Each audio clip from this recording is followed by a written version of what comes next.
Baiklah, di sini saya akan menjelaskan ASI lama.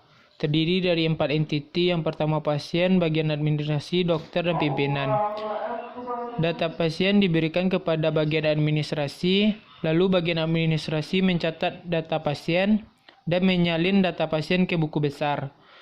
Data pasien diberikan kepada dokter, lalu dokter melakukan pemeriksaan.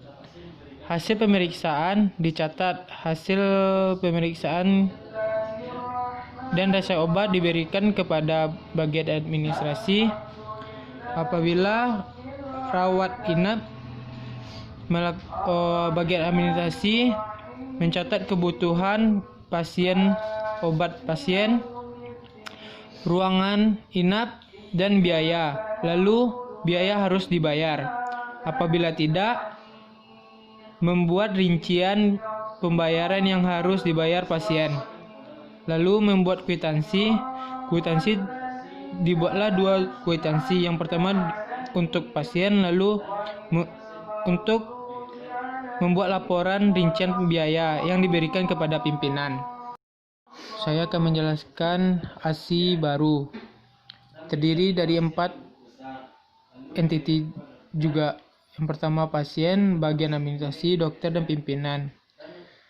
Data pasien diberikan kepada bagian administrasi, lalu bagian administrasi mengentrikan data pasien, lalu menyalin data pasien ke dalam buku besar. Data pasien diberikan kepada dokter, dokter melakukan pemeriksaan, hasil pemeriksaan dientrikan hasil tersebut, dan hasil tersebut diberikan kepada bagian administrasi.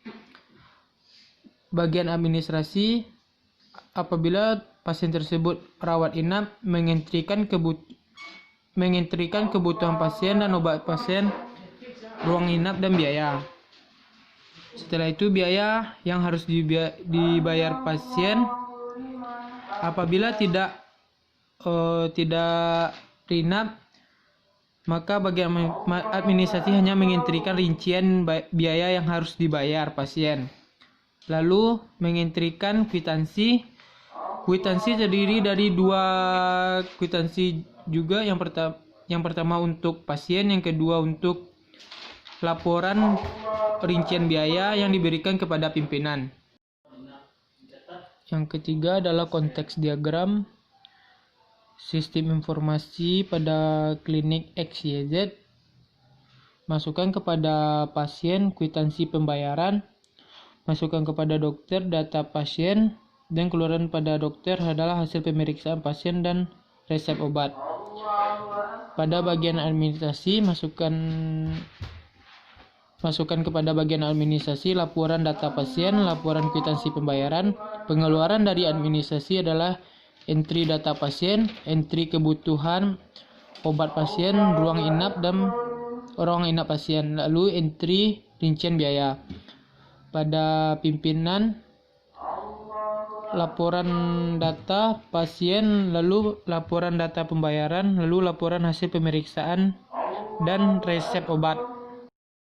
Di sini saya akan menjelaskan data flow diagram. Yang pertama pasien. Pasien mendaftarkan diri pada bagian administrasi, yang itu prosesnya pada pasien mendaftar dan alurnya pada data pasien. Lalu bagian administrasi menginputkan data pasien ke data store atau database yang di sini dilambangkan pada pasien, lalu menyalin data pasien ke buku besar. Lalu mengeluarkan data pasien kepada dokter, lalu dokter melakukan pemeriksaan dan mengecek hasil pemeriksaan dan resep obat. Lalu diberikan kepada bagian administrasi dengan alur hasil pemeriksaan dan resep. Proses selanjutnya, pasien rawat inap dicukupkan kebutuhannya, ruang inap, dan biaya pasien. Dan di sini diinputkan ke dalam Data store yang kedua yang dilambangkan dengan D2 administrasi dengan alur rincian biaya dengan membuat kwitansi pembayaran diberikan kepada pasien.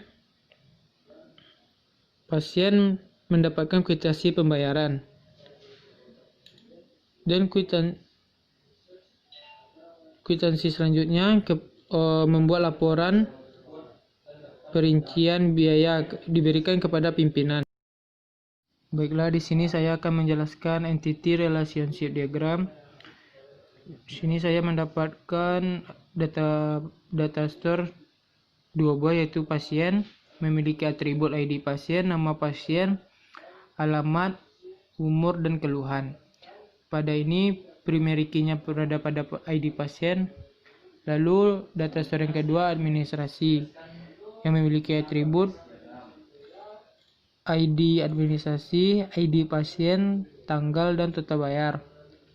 Pada bagian pasien memiliki ada ID pasien, nama pasien, alamat, umur, dan keluhan. Pada pasien memiliki ID pasien sebagai primary key. Pada bagian selanjutnya ada administrasi, ada ID pasien ada ID administrasi sebagai primary key dan ID pasien sebagai reference key, dan ada tanggal dan total bayar.